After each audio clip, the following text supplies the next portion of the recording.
You're watching Color 10 News at 10 in high definition.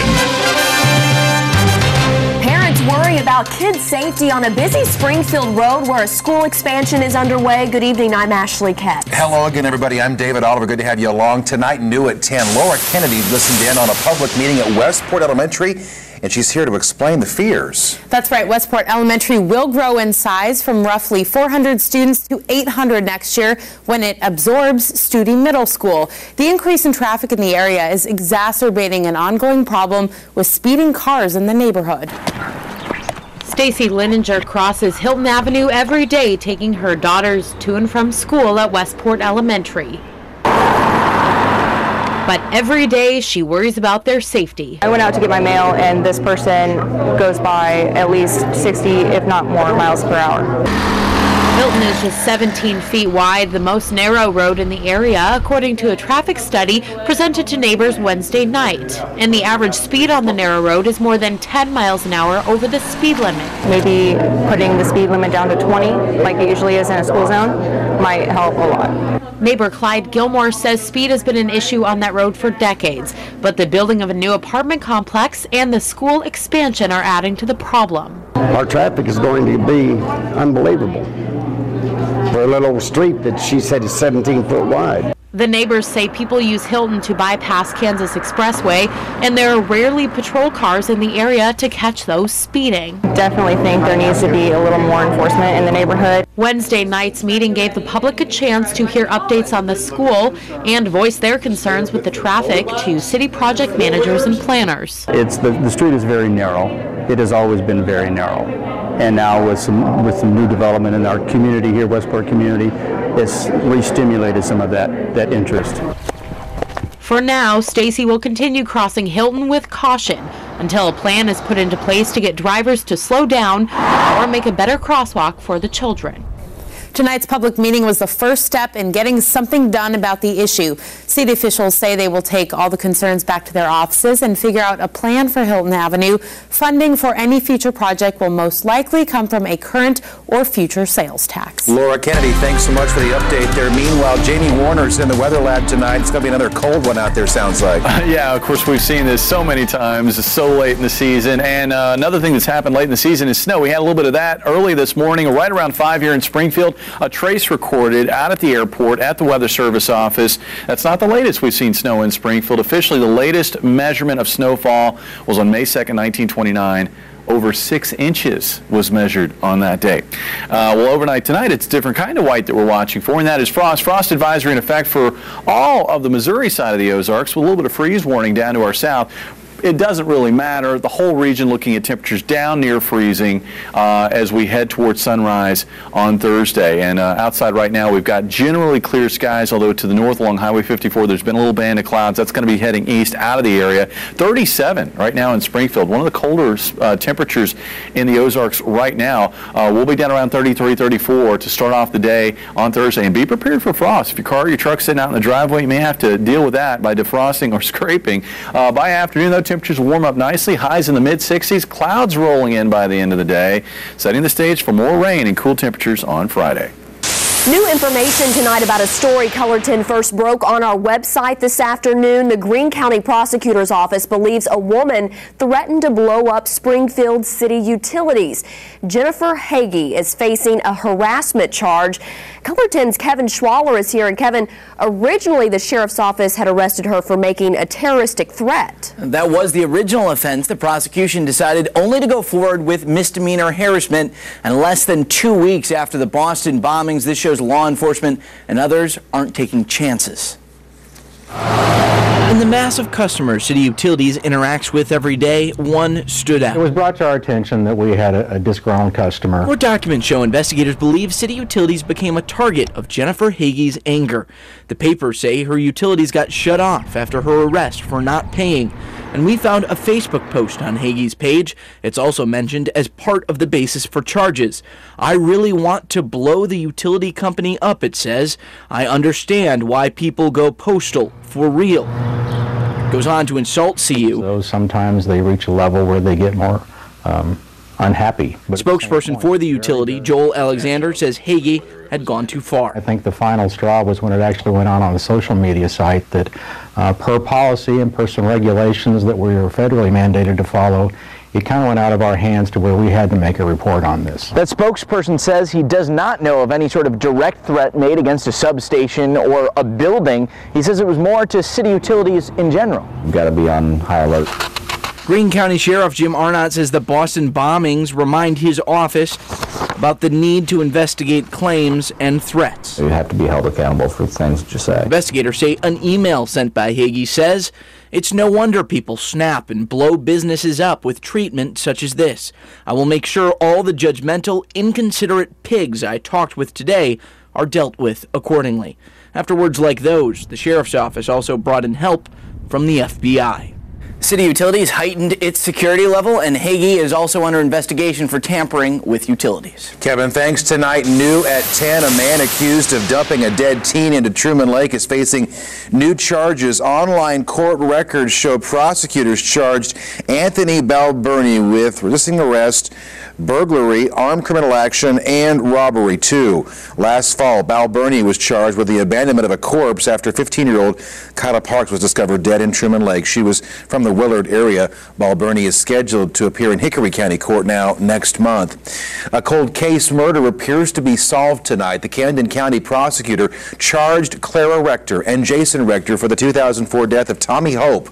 The 48-year-old was stabbed in his Camdenton home. Despite dozens of leads, no arrests had ever been made in this case until 2 days ago. The sheriff says Clara admitted to stabbing Hope while being questioned on an unrelated case. Coming up tomorrow on Color 10 News, B-2 bombers housed in Missouri are now in South Korea because of recent threats from North Korea. Color 10's Aaron Nolan visited Whiteman Air Force Base to learn about the important role Missouri plays in an intense diplomatic situation. It's one of the most unique planes in history, one of the most unique planes in all the world. In fact, only 21 of these guys were ever made, and most of them housed right here at Whiteman Air Force Base in the Show Me State. 21 B-2 bombers were made, 20 still exist. Coming up tomorrow, we've got a very special report. We're going behind the scenes to show you more about these B-2s. All you have to do is look at its shape and look at its performance over the last 20 years and realize that it provides a phenomenal combat capability to the nation.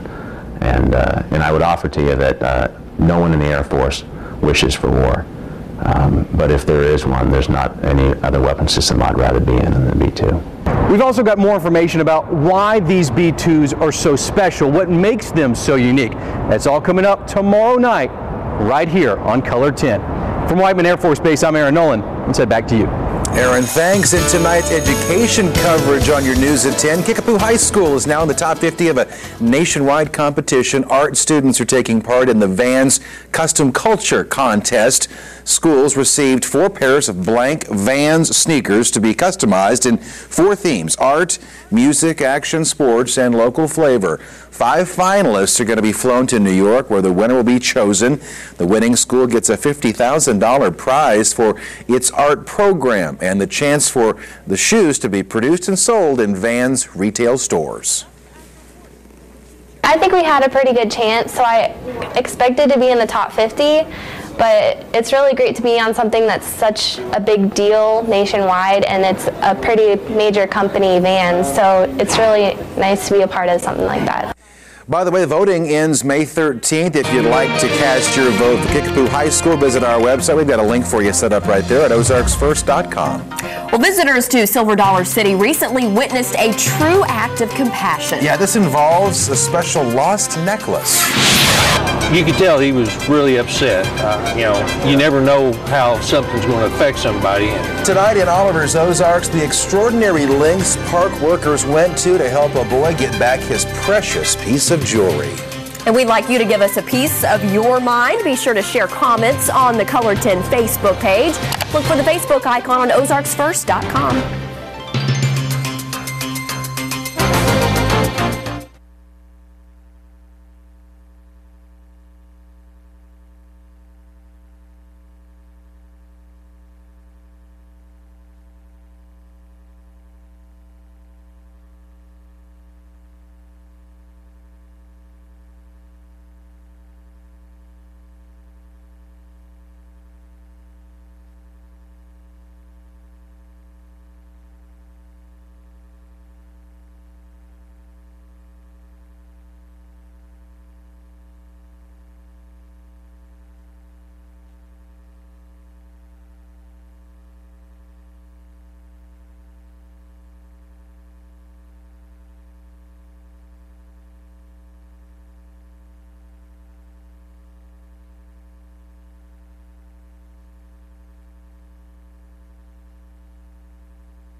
to more local news tonight. We kick off a 5-week series of Oliver's Ozarks reports. For nearly 9 years now, we've focused these stories on unique people and places. And this installment offers you people, a place, and some proof that compassion can make a difference when you least expect.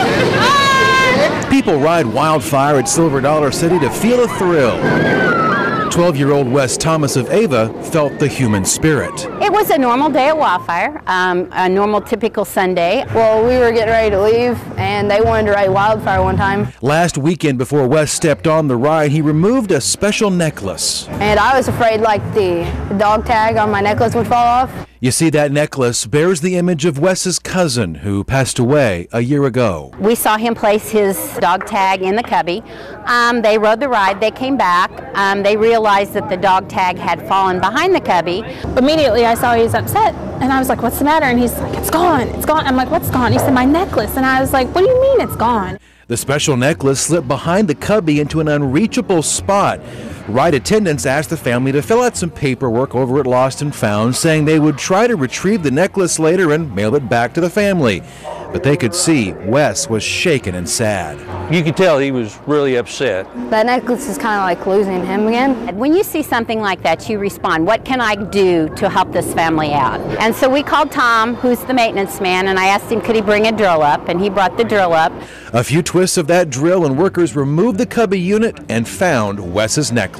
I didn't ask for extra, but they did extra, and it was no big deal. It really wasn't, but it was huge to us. A small gesture involving a special memento, a story that workers and Wes and his family agree speaks to a spirit that is the Ozarks. That's who we are. You know, we try to take care of each other and help each other when we can. This is just the way we roll here. You know, the smallest little things make a difference. I was like, thank you. They saved the day. You know?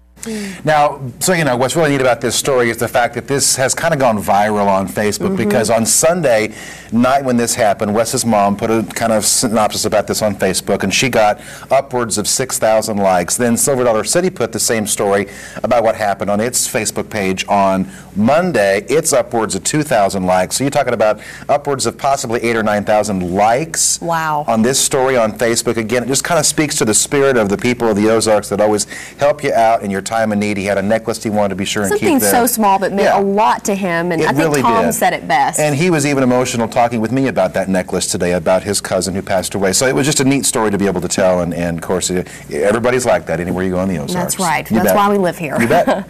Well, Jamie, one of our favorites here in the Ozarks, he is forecasting maybe a cool down tonight. Yeah, cool down tonight. Folks are hating that, I think. It's like, when is spring really going to kick in and stay? Well, it looks like we've got some spring temperatures, but after another batch of cool temperatures on Friday, that'll come with some rain.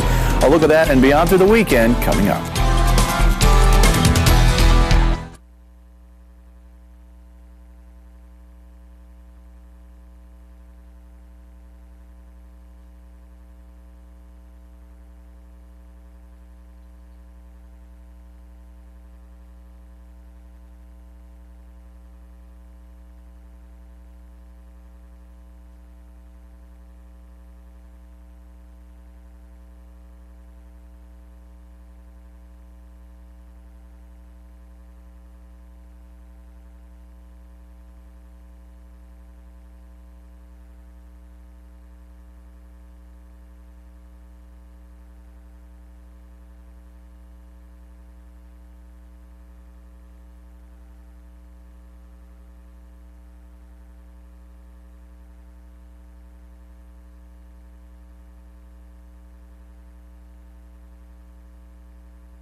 And now weather with Color 10 News Chief Meteorologist Jamie Warner. Getting cold out there again. After what was a beautiful spring afternoon, I know it was a little cool out there, but the winds were light, the sun was bright, and it felt pretty good during the afternoon. Well, since then, the sun's gone down, winds are still light, and under clear skies, it's gotten cold fast. 37 right now in Springfield. Now, that's not necessarily representative of all of the Ozarks. A lot of other spots actually quite a bit warmer than that, but the same ingredients are in place in most locations, and that is next to no wind out there. So with next to no wind, you're not stirring the pot, you're not stirring the layers of air, so temperatures are able to bottom out more efficiently. We do have a little bit of cloud cover, and that's passing by to the north of Springfield. This is on its way out, so areas which have seen temperatures get held up a little bit higher, areas like Camdenton and Lake Ozark, I would guess that your temperatures will start dropping off a bit faster now that the clouds are moving on off to your east. You can see further south, though, certainly where we've had the clear skies throughout the evening hours and the light winds, it's colder. Low 40s right now in West Plains as well as Harrison and Mountain Home, Fayetteville. A typically colder location at 38 degrees right now. Now, across the nation, what we're finding is fairly quiet weather. We've got a little storminess heading toward the east coast. No big deal there. A little bit of wet weather passing by to the north. There's actually a cold front here. That's not going to impact the Ozarks whatsoever. It's going to slide on by to the east. What we will find is a quiet and mainly clear night, and that will allow those temperatures to continue to drop on off to very close to freezing by sunrise on Thursday. So that's why we have that frost advisory in effect, and also a freeze warning down across northwest Arkansas with temperatures getting close to the freezing mark. And it looks like we will start tomorrow off with frost. So just go ahead and file that away. I know it's in April, but file that away. You'll probably need a little bit more time in the morning to get your car or your truck ready. If it's sitting out in the driveway, you got to get that frost off the windshield before you head out on the roads. Now, tomorrow during the day, looks like we'll find a sunny day, but as we work into the afternoon, there will be a little bit of high cloudiness sneaking in from the west, from Kansas and Oklahoma. I don't think we're going to see too much in the way of cloud cover here, although this model kind of jumping in on maybe a little bit of low-level moisture. I think it's going to stay sunny across those areas. As we head into Thursday night, though, clouds will continue to work in from the west. They'll thicken up, and light rain showers will become possible towards sunrise. I think much of it probably holding off until later on in the morning on Friday, but it will turn wet as we work through the morning. Certainly by afternoon, looks very showery across the Ozarks, and maybe even a few rumbles of thunder, and we're going to see a good soaking rain out of the storm system. Not expecting severe weather, but a good soaking rain, and that's on top of the heavy rains that we've already seen over the last several months here across the Ozarks. Rainfall totals out of this storm right now look to be on the order of around 1/4 to 3/4 of an inch, and that rain will keep temperatures cooler on Friday. All the more reason to enjoy tomorrow's sunshine and mild temperatures. That's after a morning low of 34 degrees here in Springfield. Tomorrow afternoon, we will see a high of about 65, and with light winds and sun, it's going to feel real nice out there, I think, from about lunchtime through the afternoon. Now, we've talked about the rain on Friday. Looks like highs only in the 50s, and Saturday's looking rather cloudy. Maybe some peaks of sun as we work through the afternoon, about 65 for a high. Sunday is going to be the best day of the weekend with highs in the 70s and mainly sunny conditions. Warm temperatures into early next week, but there will be yet another storm coming through on Wednesday. That one providing us with more shower and thunderstorm activity and another shot of cooler air to follow for the end of next week. Seems like we're just getting a lot of rain lately, Jamie. We are. You know, we've been in a very busy pattern. We've already seen one storm this week. We've got another on the way for Friday, and then it looks like next week another storm towards Wednesday. So we kind of wanted to see this, more rain or more snow, and we've certainly gotten our wishes answered, I think. Heading into summer, that's a good thing. Thanks, Jamie. Well, the Springfield Cardinals and the Northwest Arkansas Naturals played a doubleheader today. And Dan Lucy will have that coming up next in sports.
Now, the Chevy Dealer Sports Report with Dan Lucy. The Drury Panthers introduced their new women's basketball coach, Steve Huber, this afternoon. The position has been vacant for nearly 2 months, but after weeks of interviews, Drury went with the veteran Division I assistant. After 7 years as Jim Flannery's top assistant at Creighton, Steve Huber felt it was time to move back into a head coaching position. Huber was also an assistant at Louisville and San Diego State in Division I. He was familiar with Springfield's women's basketball tradition at both Missouri State and Drury and knew that the Lady Panthers were a unique opportunity. The only Division II per university in America that I would consider have gone to was Drury, and this is where I wanted to be, and this is where I wanted to continue my coaching career. But after I got here and interviewed, it was the people. I left that day to drive home, and I knew this is the place that I wanted to continue my coaching career. From the president on down, from Todd to Matt to Pat, to everybody I met, I knew this is where I wanted to continue my coaching career. He seems to be a very hard worker, and I'm excited about that. And he seems to be very well organized. And there's not really much I know about him so far. I mean, I've heard all good things about him. The Missouri State Bears and Mizzou finally got together tonight in Columbia to play baseball. The two were supposed to play last week. Rain postponed that game until tonight. Earlier this year, the Tigers won in Springfield. Missouri State trying to even up the season series.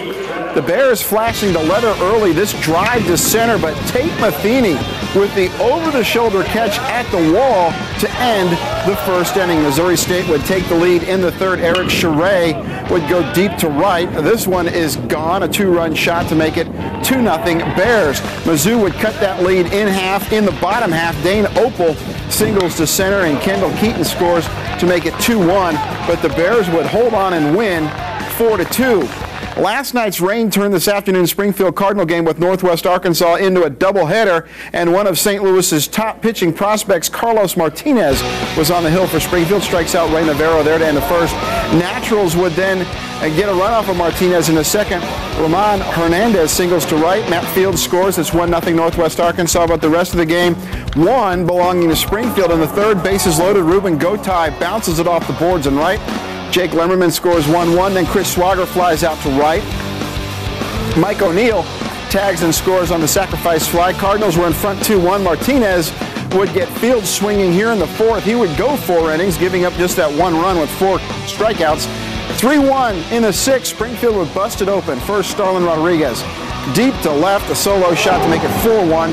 Lemmerman follows with a 2-run homer, and then Tommy Pham follows with a 2-run homer, and the Cards would take game 1, 8-1. However, Northwest Arkansas rallied to win the nightcap, 10-3. St. Louis Cardinals wrapped up their 10-game road trip this afternoon in Washington. Cards started play in first place in the Central. St. Louis loaded the bases in the first on the Nationals. Yadier Molina doubles to right. Matt Carpenter and Matt Holliday both come in to score, and it was a 2-0 St. Louis lead. Still in that first inning, Daniel Descalzo, Springfield class of 2009, grounds the third. The throw to second, no good. Carlos Beltran scores 3-0. Washington gets one of them back, but St. Louis scores again in the eighth. Matt Holliday with the infield single. Carpenter makes it 4-1. Nationals would cut it in half again. Jason Worth deep to left, a solo homer, 4-2, but St. Louis's bullpen would hold. Edward Majica, fourth save of the season. Cards win 4-2. They're now 13-8.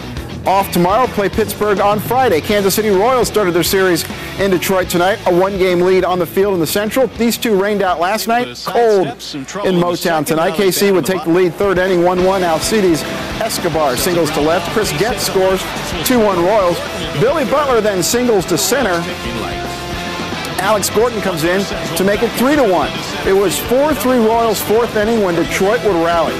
Torrey Hunter lines this one to third, right through Mike Moustakas' legs. The error allows Omar Infante to score 4-4. 5-4 when Victor Martinez singles to left. Torrey Hunter scores 6-4. Tigers win 7-5.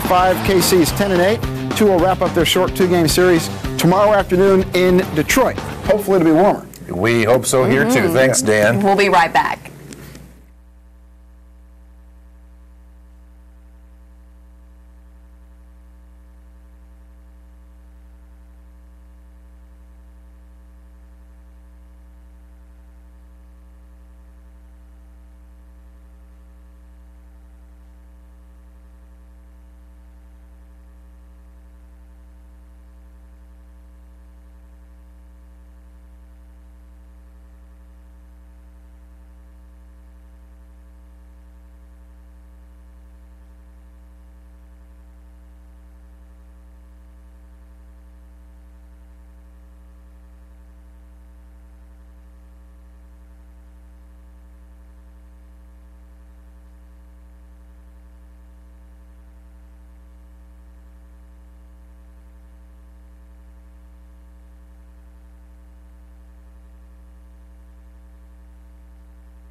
Here are tonight's winning lottery numbers.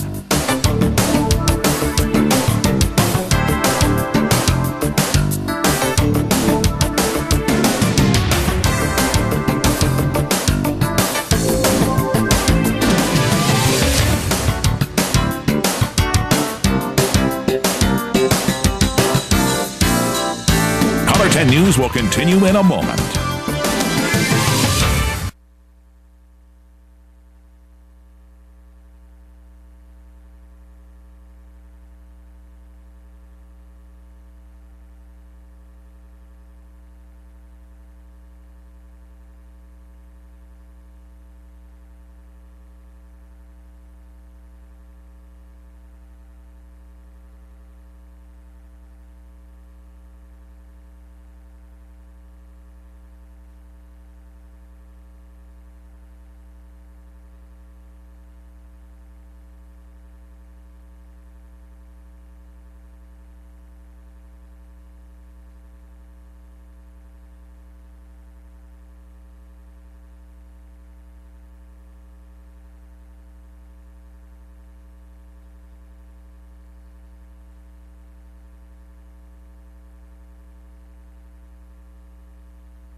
We're really hoping spring is right around the corner. I mean, officially it is spring, right, Jamie? It is, and you know, summer's going to be here, so eventually things have got to get steadily warm. We're not really going to find that in this 7-day forecast, but we do have some warm temperatures in the forecast. After Friday's cool and wet weather, by Sunday into Monday, it's back in the 70s again. Very nice. Baseball weather, maybe. Thanks for watching. Have a good night.